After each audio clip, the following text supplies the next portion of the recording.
listening to the debate the last couple of days, both inside and outside Parliament, regarding the IMF package, what appears is that the supporters of the IMF reform process seem to be asking the people of this country, as well as members of this Parliament, to choose between democracy and the economy.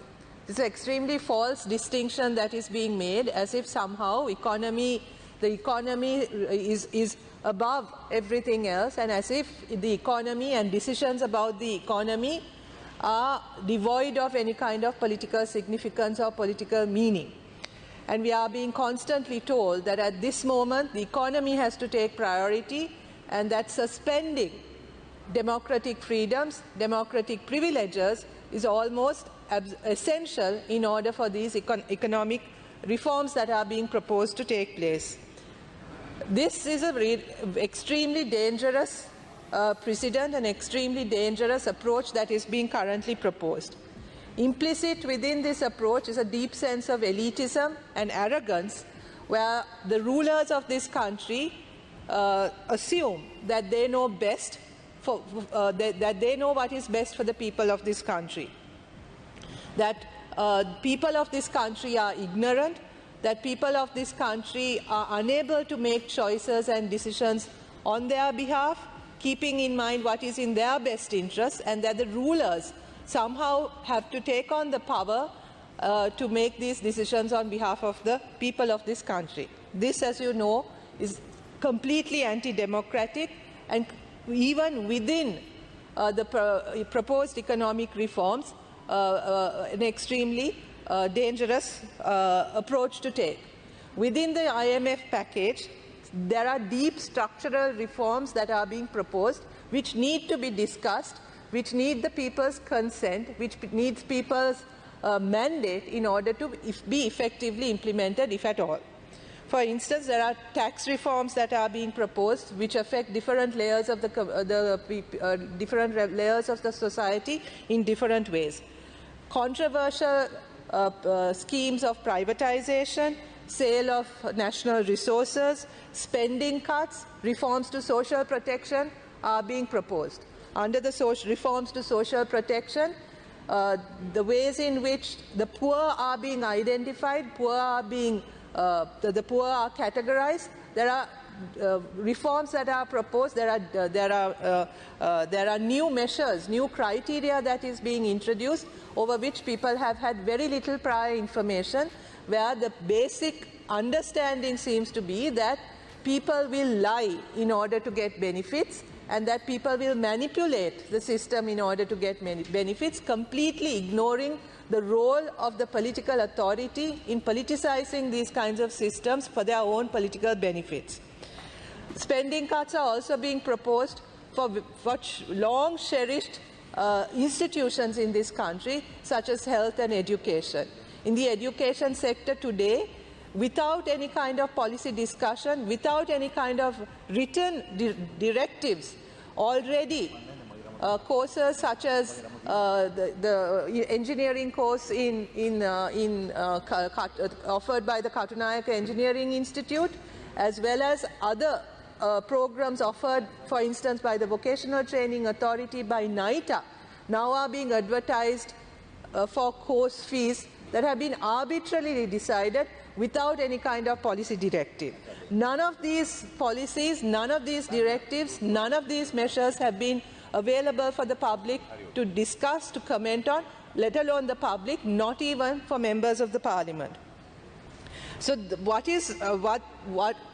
we also need to keep in mind is that this government does not have a mandate, this president does not have a mandate to implement the kinds of reforms that are being proposed. That is why ensuring the democratic freedoms that are available in our Constitution, the democratic privileges enshrined in our Constitution, have to be upheld at this moment, because what the government is proposing, what the government is implementing, is starkly different, is diametrically different to the mandate on which this government was elected. This government was elected on a platform that is drastically different to what is being proposed. This government was elected with a leader who was brought into power in a way in which he was contrasted with the current president, and where the current president was categorized by the SLPP as the person responsible for the crisis in the country. Today, they are singing hosannas in praise of that very same person who they held responsible for the crisis in this country.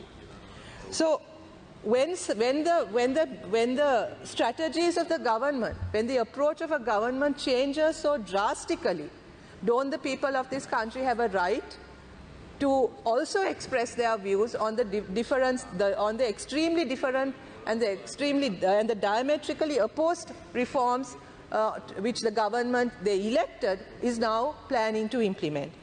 There are lessons from history, there are global lessons about the dangers of imposing and forcing. Honourable Member, you have another 2 minutes. Thank you. About what happens when these kinds of reforms, when these kinds of initiatives, policy initiatives, are imposed by force on people. There are plenty of examples from around the world about the social and political unrest that is generated, that is created when these kinds of reforms are imposed on people without their consent. We have seen countries which have faced similar economic crises, similar economic turmoil for years, for decades, having to deal with political turmoil because of the way in which these kinds of structural reforms are imposed. That is why it is essential that when countries are proposing these kinds of deep structural reforms that are necessary to get us out of the kind of political and economic crisis that we are facing, that they come with people's consent, that they are supported by a people's mandate. Rulers who think that they can... Honourable Member, your time's up. Yeah, I'll conclude. Rulers who think that they are above the people, rulers who seem to think that they can impose their will on people arbitrarily, very soon will realize that the public view, that the public court is much more powerful than the will of a few arrogant and elitist rulers. So in that sense, at this moment, anyone who wishes well for this country, anyone who has the best interests of the people of this country, will need to ensure that democratic freedoms, democratic privileges that are enshrined in our Constitution are at least as equally important as the economic reforms that are being proposed. Thank you very much. Thank you, Honourable Member.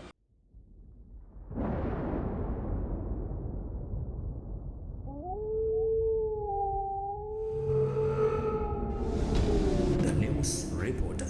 වාරණයෙන් තොර අපක්ෂපාතී වාර්තාකරණය.